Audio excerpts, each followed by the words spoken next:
Hello students, welcome to रोशन की class YouTube channel.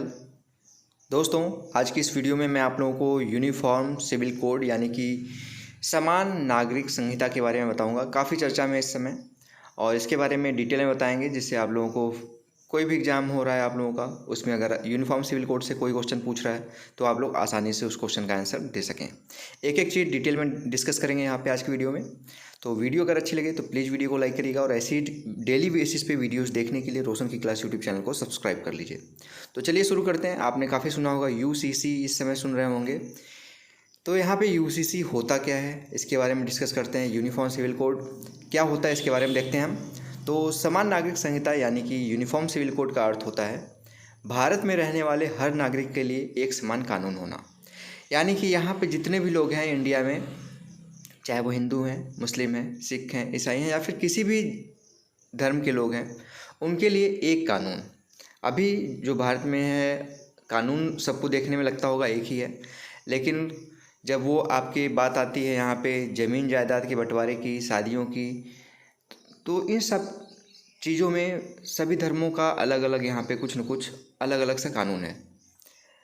ठीक है, तो यहाँ पे देखेंगे कि किसी भी धर्म के हों आप, चाहे वो किसी भी जाति के हों, आपके लिए एक समान कानून बनाने की बात की जा रही है। समान नागरिक संहिता में शादी, तलाक और ज़मीन जायदाद के बंटवारे में सभी धर्मों के लिए एक ही कानून लागू होगा। अब जो अलग अलग यहाँ पे कानून इन चीज़ों के लिए यहाँ पे अप्लाई होता था, अब वो सभी चीज़ों के लिए यहाँ पे एक ही कानून अप्लाई होगा। यूनियन सिविल कोड का अर्थ एक निष्पक्ष कानून है जिसका किसी धर्म से कोई ताल्लुक़ नहीं है। यानी कि अब जो कानून अभी तक था इन चीज़ों पे, चाहे वो शादी विवाह हो, चाहे वो ज़मीन जायदाद हो, इन सब चीज़ों पे, चाहे वो तलाक हो, इन सब चीज़ों पे अलग अलग कानून थे, अलग अलग धर्मों के अलग अलग तरीके से कानून थे। अब क्या होगा, यूनिफॉर्म सिविल कोड के अंतर्गत सभी धर्मों का जो ये सारी चीज़ें थी, शादी विवाह, ज़मीन जायदाद, तलाक, इन सब चीज़ों के लिए भी अब एक ही कानून होगा। तो इसी को कहते हैं यूनिफॉर्म सिविल कोड यानी कि समान नागरिक संहिता। अब यहाँ पे देखेंगे इसके बारे में और थोड़ा सा डिस्कस करते हैं। समान नागरिक संहिता एक पंथ निरपेक्ष कानून होता है जो सभी धर्मों के लोगों के लिए समान रूप से लागू होता है। यूनिफॉर्म सिविल कोड लागू होने से हर मजहब के लिए एक जैसा कानून आ जाएगा। यानी मुस्लिमों को भी 3 शादियाँ करने और पत्नी को महज 3 बार तलाक बोल देने से रिश्ता खत्म कर देने वाली परंपरा खत्म हो जाएगी। अभी तक आप सभी को हो सकता है पता ना हो कि मुस्लिमों में 3 शादियाँ करने का यहाँ पे उन लोगों का जो शरीयत कानून वो लोग मानते हैं, उसमें ये अप्लाई होता है। अगर वो 3 बार तलाक बोल दिए तो उनका तलाक हो जाता था। तो इस तरीके से अब नहीं होगा। जब यूनिफॉर्म सिविल कोड आ जाएगा, सभी के लिए एक समान कानून आ जाएगा, तो ये सारी चीज़ें इस तरीके की जो शरीयत कानून के तहत ये लोग मानते थे, वो अब नहीं मान पाएंगे। ठीक है, वर्तमान में देश हर धर्म के लोग इन मामलों का निपटारा अपने पर्सनल लॉ के अधीन करते थे। जैसे आप सुने होंगे Muslim personal law, Hindu personal law. ठीक है, फिलहाल मुस्लिम, ईसाई और पारसी समुदाय का पर्सनल लॉ है, जबकि हिंदू सिविल लॉ के तहत हिंदू, सिख, जैन और बौद्ध धर्म आते हैं। तो अब क्या होगा, जब यूनिफॉर्म सिविल कोड आ जाएगा तो ये सारी जो पर्सनल लॉ है, ये सबका कोई अस्तित्व नहीं रह जाएगा, सभी भंग हो जाएंगे यानी खत्म कर दिए जाएंगे। अब यूनिफॉर्म सिविल कोड जो है वो नया तो है नहीं, ये काफ़ी पुरानी बातें चली आ रही हैं। डॉक्टर भीमराव अम्बेडकर जी ने भी कहा था कि यूनिफॉर्म सिविल कोड लागू होना चाहिए। तो यहाँ पे देखिए भारतीय संविधान के अनुच्छेद 44। अब यहाँ पे देखेंगे, अब जब यूनिफॉर्म सिविल कोड की बात हो रही है ना, तो आपसे एग्जाम में क्वेश्चन पूछ सकता है कि ये किस अनुच्छेद में इसके बारे में बताया गया है। तो ये अनुच्छेद 44 में भाग 4 में इसके बारे में बताया गया है। ध्यान रखिएगा, अनुच्छेद 44 और पार्ट 4 में यूनिफॉर्म सिविल कोड शब्द का स्पष्ट रूप से उल्लेख किया गया। इसके अंतर्गत अनुच्छेद 44 कहता है कि राज्य भारत के पूरे क्षेत्र में नागरिकों के लिए एक समान नागरिक संहिता को सुरक्षित करने का प्रयास करेगा। यह कोड यानी कि यूनिफॉर्म सिविल कोड यूसीसी विवाह, अब यहाँ पे आपसे पूछ सकता है किन किन मामलों में इसका जो है अस्तित्व आएगा। विवाह, तलाक, रख रखाव, विरासत, गोद लेने और उत्तराधिकारी जैसे क्षेत्रों में को ये कवर करते हैं यूनिफॉर्म सिविल कोड। यह कोड इस बात पर आधारित है कि आधुनिक सभ्यता में धर्म और कानून के बीच कोई संबंध नहीं होनी चाहिए। जो पहले था धर्म के अनुसार यहाँ पे कानून बना दिए जाते थे, तो अब यहाँ पे एक कानून बना जाएगा जिसमें धर्म का कोई भी योगदान नहीं होगा, सभी के लिए समान कानून। समझ गए होंगे आप लोग कि अनुच्छेद 44 में इसके अंतर्गत कहा गया है पार्ट 4 में। अब यहाँ पे तर्क देने वाले हैं कुछ लोग जो इसका विरोध कर रहे हैं। क्या तर्क दे रहे हैं आप देखेंगे तो भारत में कॉमन सिविल कोड का विरोध सबसे ज़्यादा मुस्लिम पर्सनल लॉ कर रहा है, क्योंकि उनके ही यहाँ पे कानून अपने अनुसार ज़्यादातर ये जो शरीयत कानून जो लागू करते हैं वो थोड़ा सा ज़्यादा ही तोड़ मरोड़ के वो लोग अभी तक काम कर रहे थे। 3 शादियाँ करते थे, 3 बार तलाक बोलते थे तो तलाक हो जाता था। तो अब क्या होगा, जब ये कानून आ जाएगा तो उन लोगों का जो ये शरीयत कानून में था ये तो भंग हो जाएगा, सभी चारों तरफ से ये ख़त्म हो जाएगा। तो भारत में कॉमन सिविल कोड का विरोध सबसे ज़्यादा मुस्लिम पर्सनल लॉ बोर्ड कर रहा है।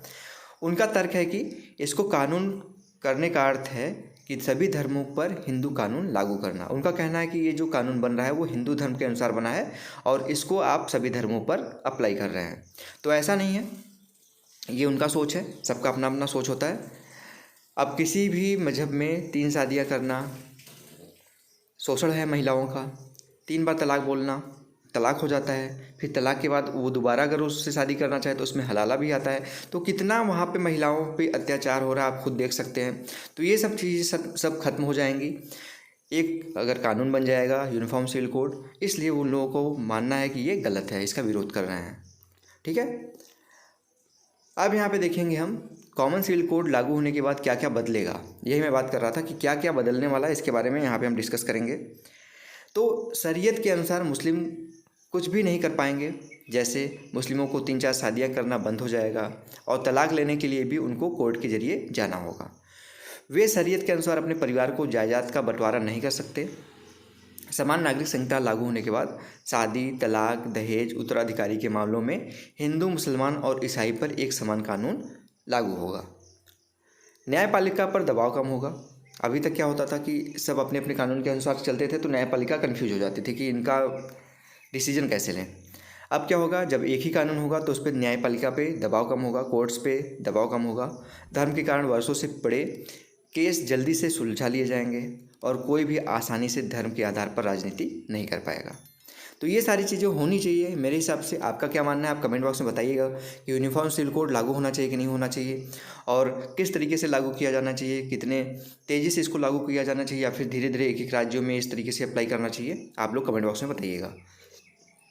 यूनिफॉर्म सिविल कोड कहाँ लागू है अभी भी आप सभी को हो सकता है ना पता हो। भारत में एक राज्य है जहाँ पे यूनिफॉर्म सिविल कोड काफ़ी पुराने समय से चला आ रहा है। तो भारत में गोवा राज्य है। यहाँ पे देखिएगा 1961 में ही यहाँ समान नागरिक संहिता लागू कर दिया गया था, जो पुर्तगाल शासन के समय। आप सभी को पता है कि 1961 में गोवा भारत में मतलब मिलाया गया था। ठीक है, तो वहाँ पे उस समय पुर्तगालियों का शासन था। उसके पहले ही वहाँ पे 1961 में ही वहाँ पे समान नागरिक संहिता लागू कर दिया गया था। भारत के कट्टर यहाँ पे किन किन देशों की बात की जाए तो भारत के कई ऐसे देश हैं जो कट्टर दुश्मन है, वहाँ पे भी यूनिफॉर्म सिविल कोड है। अब यहाँ पे बात करें तो पाकिस्तान में यूनिफॉर्म सिविल कोड है, अमेरिका में है, आयरलैंड में है, बांग्लादेश, मलेशिया, तुर्की, इंडोनेशिया, सूडान, इजिप्ट आदि धर्मनिरपेक्ष देश हैं और वहाँ भी समान नागरिक संहिता लागू है। यहाँ तक कि पाकिस्तान में भी आप सब कहेंगे कि वहाँ पे किस तरीके का होगा, तो जाहिर सी बात है कि जहाँ पे समान नागरिक संहिता है वो पाकिस्तान में तो पाकिस्तान के अनुसार ही होगा। अब ऐसा नहीं कि भारत के अनुसार जैसे होगा एक जगह वैसे ही वहाँ पे भी कानून होगा। सबका अपना अलग अलग कानून है, बस एक कानून होगा सभी के लिए, चाहे वो हिंदू हो, चाहे मुस्लिम हो, चाहे सिख हो, चाहे ईसाई हो, किसी भी धर्म के लोग हों, एक कानून का पालन करेंगे। वर्तमान में उत्तराखंड की बीजेपी सरकार जो है पुष्कर सिंह धामी वाली ने एक कमेटी का गठन किया है जो समान नागरिक संहिता लागू करने के लिए ड्राफ्ट तैयार कर रही है। इसलिए कह रहे हैं ना एक एक राज्य में धीरे धीरे इसको लागू करना चाहिए। वर्तमान में उत्तर प्रदेश में भी समान नागरिक संहिता को लागू लाने के लिए तेज़ी से विचार चल रहा है। उत्तर प्रदेश के उप मुख्यमंत्री केशव प्रसाद मौर्य ने इसे जल्द से जल्द लागू करने के लिए कहा है। तो ये था पूरा दोस्तों, आज मैं आप लोगों के लिए यूनिफॉर्म सिविल कोड यानी कि समान नागरिक संहिता के बारे में बता दिया मैंने।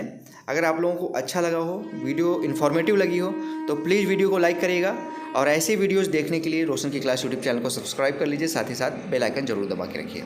और अगर इस वीडियो की PDF चाहिए आप लोगों को तो रोशन की क्लास टेलीग्राम चैनल से जाके बिल्कुल फ्री में डाउनलोड कर सकते हैं। वहाँ से PDF ऐसी वीडियोज़ की PDF आप लोगों को वहाँ पर डेली बेसिस पर प्रोवाइड की जाती है बिल्कुल फ्री में। तो फ्रेंड्स मिलते हैं नेक्स्ट वीडियो में, तब तक के लिए आप सभी का बहुत बहुत धन्यवाद। जय हिंद, वंदे मातरम।